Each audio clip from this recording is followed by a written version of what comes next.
नमस्कार साथियों, dictation 5 second बाद स्टार्ट होगी। स्टार्ट। अलग अलग कालखंड में समय और परिस्थितियों के अनुसार जनता भी केंद्र और राज्य सरकारों के कार्य की समीक्षा करती रहती है।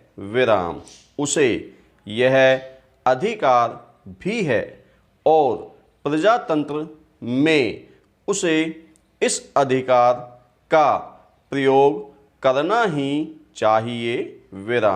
इसी के आधार पर राय बनती है और सरकारें बनती बिगड़ती हैं।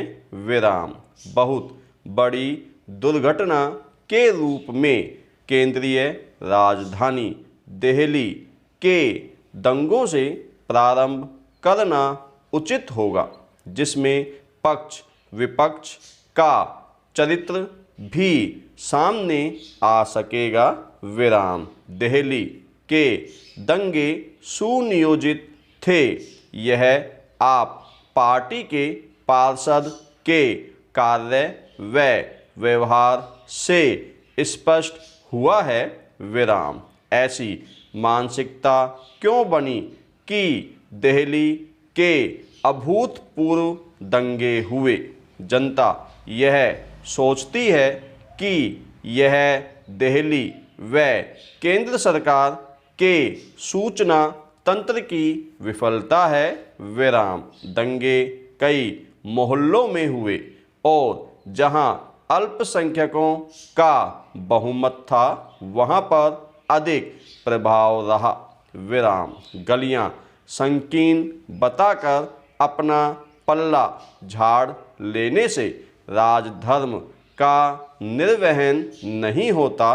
पुलिस व प्रशासन को इसकी पूर्व भनक क्यों नहीं पड़ी, उसका स्पष्टीकरण जनता को नहीं मिला है और स्पष्टीकरण के बावजूद दोनों सरकारें जनता के सामने कटघरे में खड़ी रहेंगी। इन दंगों की जांच का खुलासा व अपराधियों को दंड भी जनता के सामने नहीं आया है। संभवतः कोरोना काल की अन्य घटनाओं के कारण इसका खुलासा न किया गया हो, परंतु जनता के मन में यह एक बड़ा प्रश्न रहेगा। केंद्र व दिल्ली राज्य का ऐसा ही रुख शाहीन आग के प्रदर्शन में भी रहा है और यह तटस्थता संभवतः दिल्ली के दंगों की भूमिका बनी। लोगों ने यह समझा कि ऐसी अराजकता तथा अनुशासनहीनता पर केंद्र व राज्य सरकारें मौन रहेंगी और उससे भी बड़ा कार्य किया जा सकता है। महीनों तक जनता को उसके आवागमन के रास्ते बंद कर बंधक रखा गया। भारत में ऐसे उदाहरण शायद बहुत कम ही होंगे।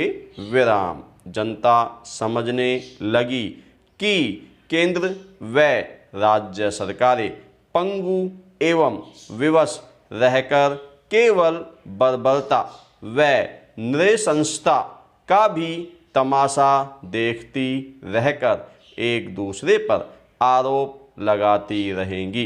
इसका लाभ लिया जा सकता है और उसके दिल्ली के दंगों को योजनाबद्ध ढंग से अंजाम दिया।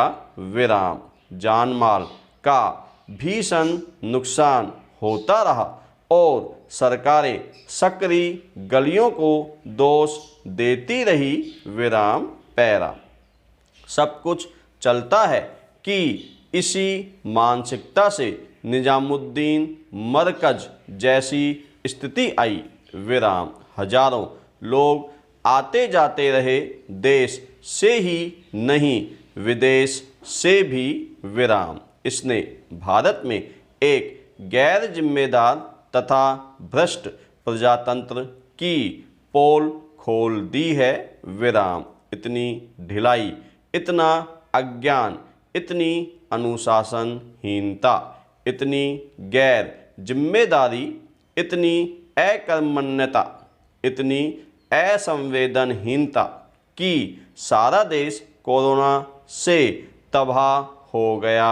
और तुर्रा देखिए कि शाहीन बाग, दिल्ली के दंगों तथा मरकज के अपराधी अभी भी दंडित नहीं हुए हैं, विराम। सरकारों की यह चुप्पी बहुत महंगी पड़ेगी और फिर कोई नई और बड़ी वारदात सामने आएगी, विराम। जनता ने कश्मीर की धारा 370, अयोध्या मंदिर तथा 3 तलाक जैसे मुद्दों पर निर्णयों की जो दृढ़ता दिखाई, उससे बहुमत संतुष्ट हुआ, विराम। परंतु महिलाओं के मंदिर प्रवेश, सुप्रीम कोर्ट के SC/ST संबंधी आरक्षण, पदोन्नति, अपराध प्रकरणों तथा क्रीमी लेयर निर्णयों पर कायरता दिखाई, विराम। हालात यह है कि कभी विधायिका, कभी कार्यपालिका तथा कभी न्यायपालिका से जनता ने राहत महसूस नहीं की, विराम। कम से कम न्याय व दृढ़ता का संदेश नहीं गया और हर सरकार की सत्ता लिप्सा ही जाहिर हुई, विराम। पैरा। केंद्र में विपक्ष का रोल पूर्णतः असहिष्णु एवं नकारात्मक माना जा रहा है, विराम। निश्चय ही जिनकी आंखों पर राजनीतिक प्रतिबद्धता की पट्टी बंधी हुई है, उन्हें शायद ऐसा न लगता हो, परंतु यह तो सच है कि कई प्रतिबद्ध नागरिकों ने विपक्ष के व्यवहार के क्षुब्ध होकर अपनी विचारधारा बदली है। परिणाम भी सामने हैं, विराम। बिना सुझाव व सकारात्मक राजनीति के तथा घनात्मक विरोध के विपक्ष अपना सही योगदान नहीं कर सकता, विराम। जो स्पष्टतः गलत दिखाई देता है, क्या उसका भी समर्थन किया जाना चाहिए। शाहीन बाग के प्रदर्शन में विपक्ष के बड़े नेता की उपस्थिति, दिल्ली विश्वविद्यालय में देश विरोधी गतिविधियों के समर्थन तथा देश हित के कई मुद्दों पर भी विरोध ने विपक्ष की लोकप्रियता घटाई है, विराम। कुछ राज्यों द्वारा केंद्र से असहयोग तथा केंद्र के अधिकारों को चुनौती भी जनता को रास नहीं आई है, विराम। पैरा। शाहीन बाग, दिल्ली दंगे व मरकज पर सरकारों की दुर्बलता का परिणाम समाज कंटकों द्वारा कोरोना फैलाने तक ही सीमित नहीं रहा।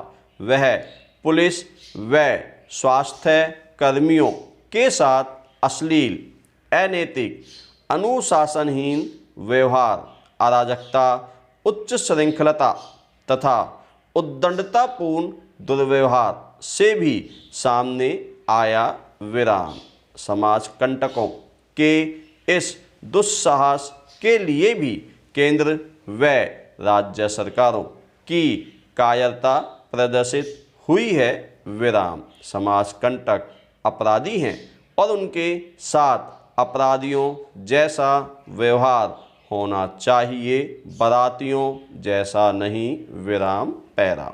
हमें स्मरण रखना चाहिए कि अधिकांशतः घटना एवं दुर्घटनाएं पूर्व संकेत देती हैं विराम। इसी प्रकार पूर्व की समस्त घटनाओं का कोरोना नियंत्रण पर भी असर पड़ा विराम। इटली के प्रथम यात्री के कोरोना संक्रमित होने के साथ ही नहीं, चीन में कोरोना संक्रमण के साथ ही हमें सचेत होना था, कार्रवाई करनी थी विराम। समय पर चेतने से हम प्रवासी श्रमिकों को भी घर लौटने का समय दे सकते थे विराम। मानना होगा कि केंद्र व राज्य सरकारों में से किसी ने भी इस समस्या पर सोचा ही नहीं विराम। कोरोना के प्रचार प्रसार में पूर्व घटनाओं में बरती गई ढिलाई बहुत जिम्मेदार है विराम। निश्चय ही केंद्र व दिल्ली की सरकारें सबसे अधिक दोषी हैं विराम। समाज कंटकों को इससे निश्चय ही प्रोत्साहन मिला विराम। समय पर कड़ी दंडात्मक कार्रवाई हो जाती तो कोरोना का भारत में इतना प्रसार होता ही नहीं विराम।